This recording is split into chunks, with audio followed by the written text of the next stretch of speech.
Thank you. Next, we have speaker number 70, Yaël Ossowski, sorry. Oh, you got it the second time. Thank you. Good afternoon, FDA. Pleasure to speak with you all. So I'm here on behalf of the Consumer Choice Center. We're a consumer advocacy group, a bit different from the previous speaker. We're the group that is actually supporting lifestyle freedom, innovation, privacy, science, and consumer choice.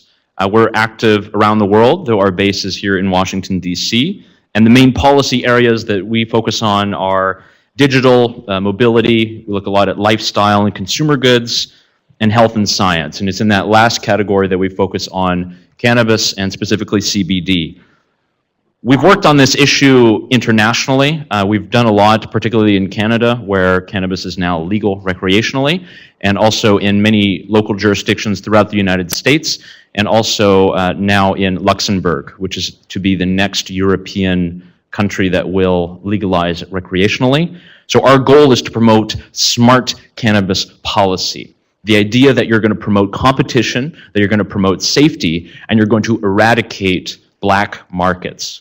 I believe the previous speaker mentioned a lot of issues before. I think that really comes because of the black markets, because there is no regulation, and it's left only where there is no regulation, there are no rules, and there's no way for consumers especially to have good products or to know what their products are. So I'm going to go through some of our points here, things that are very important for us, looking at smart regulation. Number one is going to be clear labeling standards. I think that's probably one of the most important things. It sounds as if there are many consumers in the house who've been to some CBD shops or stores. They've been able to see what some of the products are there, but we don't necessarily know the exact percentage. And as a consumer, how are you supposed to know exactly what to take, how much to take, at what cost? This is the thing that's very important to know, is that as old as the cannabis industry or cannabis use has been, everyone is new to the new legal CBD market. Therefore, we need to have great clarity and great labeling as to how much CBD is in this, how much THC is in this. That's very important for consumers. Otherwise, they have no idea exactly what they're taking and the effect that will be on them. Second point is to allow branding and advertising of CBD goods. I know this is already happening, so we're just kind of regulating after the fact.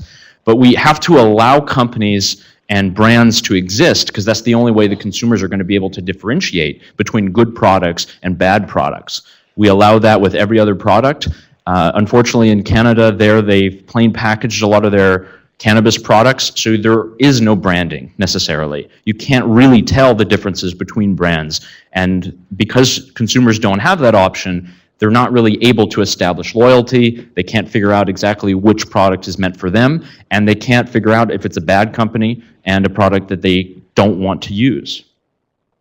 Next is age restriction. I know that this is important for a lot of people here. I know that there are probably going to be a lot of people advocating for 21. When it comes to the smokable products, obviously an 18 age restriction we think is very appropriate, but because of the oils and the edibles and this entire new industry that's coming about, that's something to where the age restrictions might not be as necessary, and assuming that we have clear laws and standards should be addressed in the right way. But to have a total 18 plus or 21 plus even age restriction on all CBD products, we don't really think that's going to be helpful, particularly to the medical consumers who are going to need that.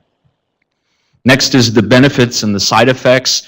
Obviously, as many researchers have pointed out, there's a need for more research, for more information, but we do need to allow the companies that are marketing, as consumers, we need to be able to know what are the health claims, can they prove them, and they should be allowed to testify to that and to include that in their promoting and their branding. As a consumer, it's very important to know that what the side effects are going to be, what the benefits are going to be. We think that's very important and something that should be upheld.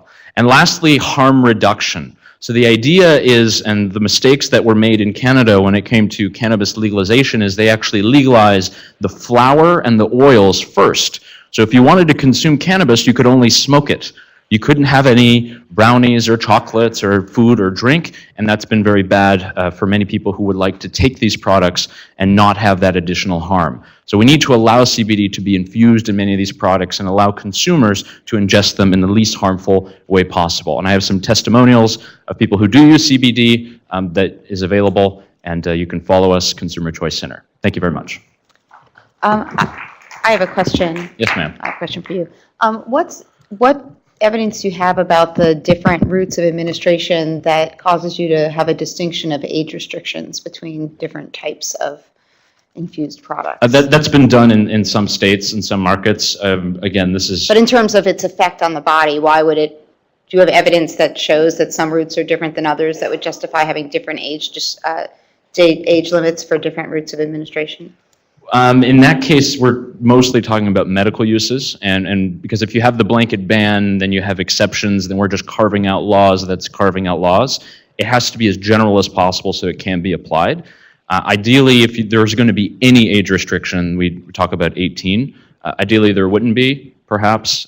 That's to be determined by, obviously, your agency. So thank you very much.